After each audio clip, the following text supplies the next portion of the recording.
36 बहुओं की रसोई। कीर्ति की शादी सुनील नाम के एक आदमी से हुई थी।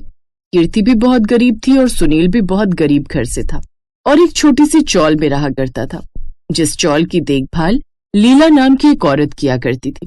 कीर्ति जैसे ही शादी करके सुनील के घर आती है तो उस छोटे से घर को देखकर कहती है, तुम एक छोटे से कमरे में रहते हो, इस कमरे में रहने में तुम्हें बहुत ज्यादा मुश्किल होती होगी। मजबूरी सबको सब कुछ सिखा देती है कीर्ति। तुम्हें भी धीरे धीरे इस घर में रहने की आदत बढ़ जाएगी और इंसान को सुकून ज्यादा जरूरी होता है, ना कि बड़ा घर। कोई बात नहीं, मैंने अपने मम्मी पापा के घर पर भी बहुत परेशानी झेली है, इसलिए मैं तुमसे कभी कोई ज्यादा फरमाइश नहीं करूंगी। कीर्ति ने ये बोला और तभी अपनी नजर चारों तरफ दौड़ाई। उसे कमरे के अंदर बाथरूम तो नजर आ गया, लेकिन कमरे के अंदर रसोई नहीं थी। ये देखकर कीर्ति हैरान हुई और सुनील से पूछने लगी, सुनील, इस कमरे में रसोई तो नजर नहीं आ रही, तुम खाना कहाँ बनाते हो? अब से मैं खाना कहाँ बनाऊंगी? तभी दरवाजे पर दस्तक हुई और उस चौल की मालकिन लीला आई और कहने लगी, आओ कीर्ति बहू, मैं तुम्हें रसोई दिखाती हूँ। अब तक तो हमारी रसोई में सिर्फ 35 बहुएं थी, लेकिन तुम्हें मिलाकर पूरी 36 हो गई। चलो मैं तुम्हें 36 बहुओं की रसोई दिखाती हूँ। कीर्ति को कुछ भी समझ में नहीं आया कि लीला क्या कह रही है और किस बारे में बात कर रही है, लेकिन तभी लीला कीर्ति को एक बड़े से कमरे में लेकर जाती है जहाँ पर अलग अलग चूल्हे रखे हुए थे और वहाँ पर 35 बहुएं खाना बना रही थी। तभी एक कोना लीला कीर्ति को दिखाते हुए कहती है, तुम यहाँ खाना बना सकती हो। ये सब क्या आंटी जी?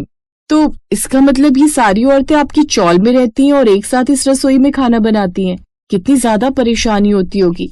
बिल्कुल भी परेशानी नहीं होती बहू, बल्कि अपनापन महसूस होता है।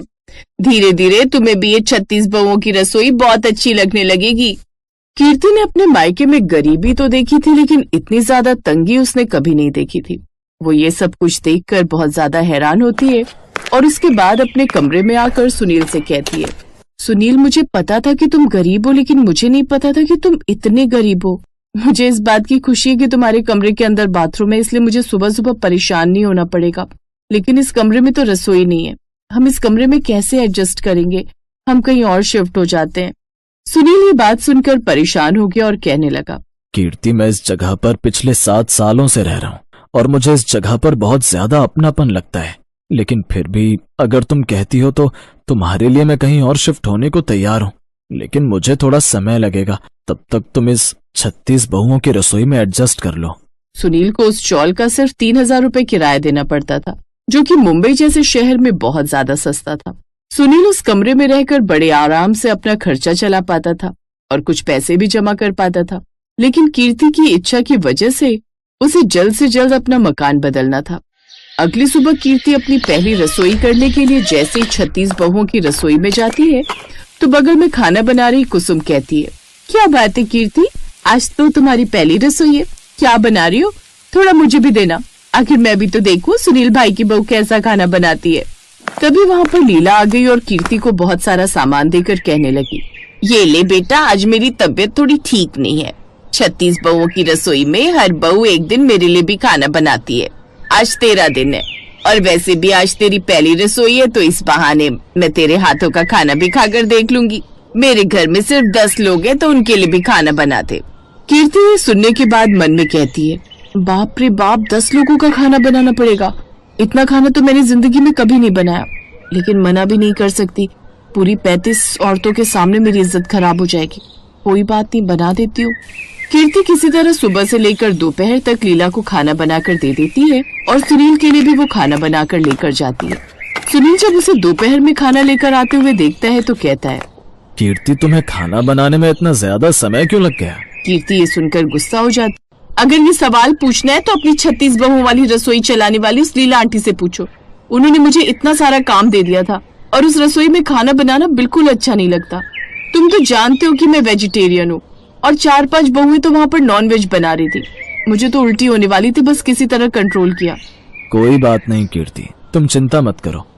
अभी तक मैं अकेले रह रहा था तो अपना गुजारा आराम से इस घर में कर पा रहा था, लेकिन जल्द से जल्द मैं यहाँ से शिफ्ट कर लूंगा और उसके बाद तुम्हें किसी भी तरह की कोई परेशानी नहीं होगी। कीर्ति को 36 बहुओं की रसोई में एडजस्ट करने में बहुत ज्यादा परेशानी हो रही थी। कभी कोई उससे नमक मांगने लगता तो कभी कोई उससे चीनी मांगने लगता। ऐसे वो किसी तरह अपना गुजारा कर रही थी। लेकिन एक दिन कीर्ति को मासिक धर्म हो जाते हैं।